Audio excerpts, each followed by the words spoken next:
Bismillahirrahmanirrahim. Assalamualaikum warahmatullahi wabarakatuh. Shalom, Om Swastiastu, Namo Buddhaya, salam kebajikan. Baiklah teman-teman, tujuan pembuatan video kali ini untuk memenuhi tugas proyek mata kuliah agrohidrologi tentang runoff.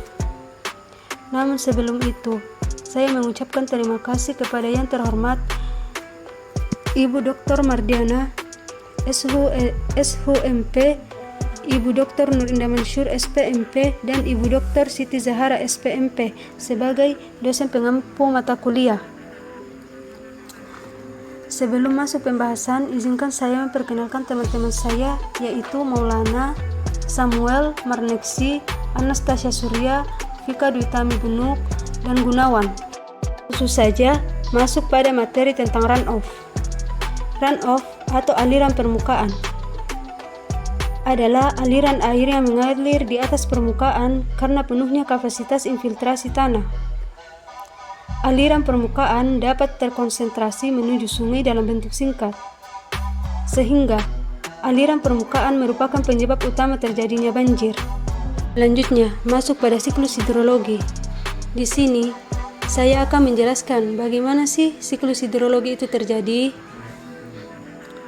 Nah, teman-teman, siklus hidrologi terjadi melalui beberapa tahap, diantaranya evaporasi, di mana evaporasi itu merupakan proses perubahan air di permukaan bumi menjadi uap air dan naik ke atmosfer.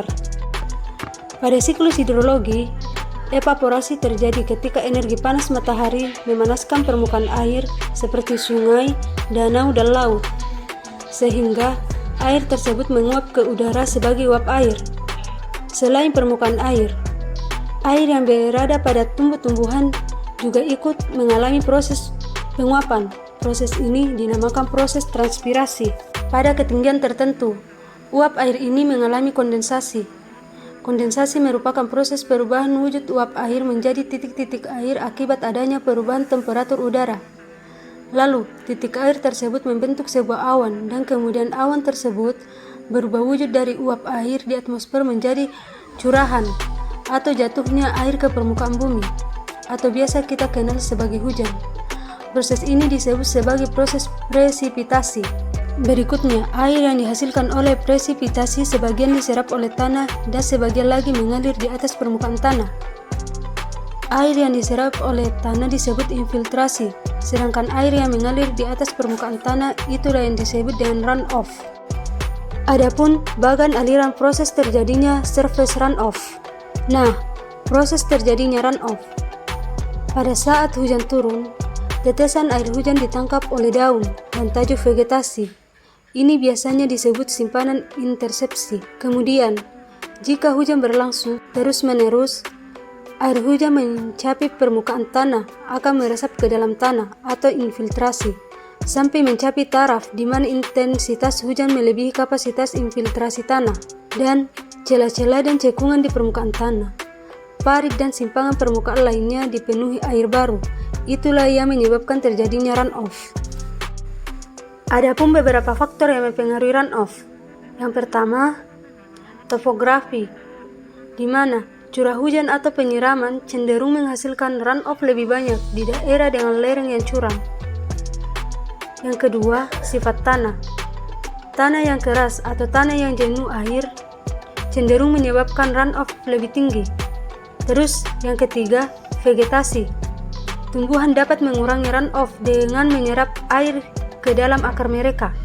Dan yang keempat, curah hujan.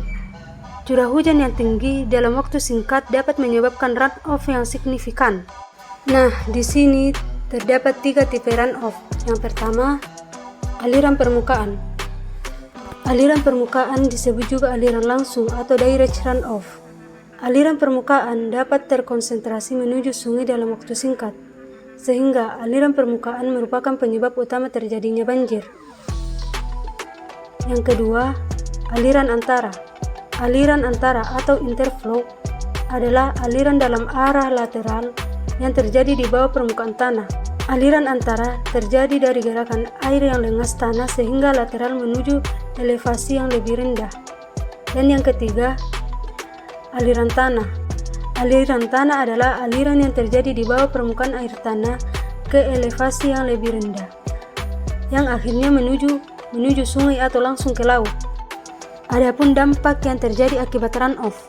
Yang pertama, erosi tanah. Runoff yang kuat dapat menyebabkan erosi tanah, mengurangi kesuburan, dan mengancam ekosistem. Terus, yang kedua, pencemaran air. Runoff dapat membawa polutan seperti pestisida dan limbah pertanian ke dalam sumber air dan mencemarinya. Dan yang ketiga, banjir. Runoff yang berlebihan dapat menyebabkan banjir di kawasan perkotaan dan wilayah daratan rendah. Mungkin itu saja yang dapat saya jelaskan tentang runoff. Jika ada kurangnya, saya mewakili teman-teman saya untuk memohon maaf yang sebesar-besarnya. Dan semoga apa yang saya sampaikan berguna untuk diri saya sendiri dan banyak orang khususnya. Sekian, Assalamualaikum warahmatullahi wabarakatuh.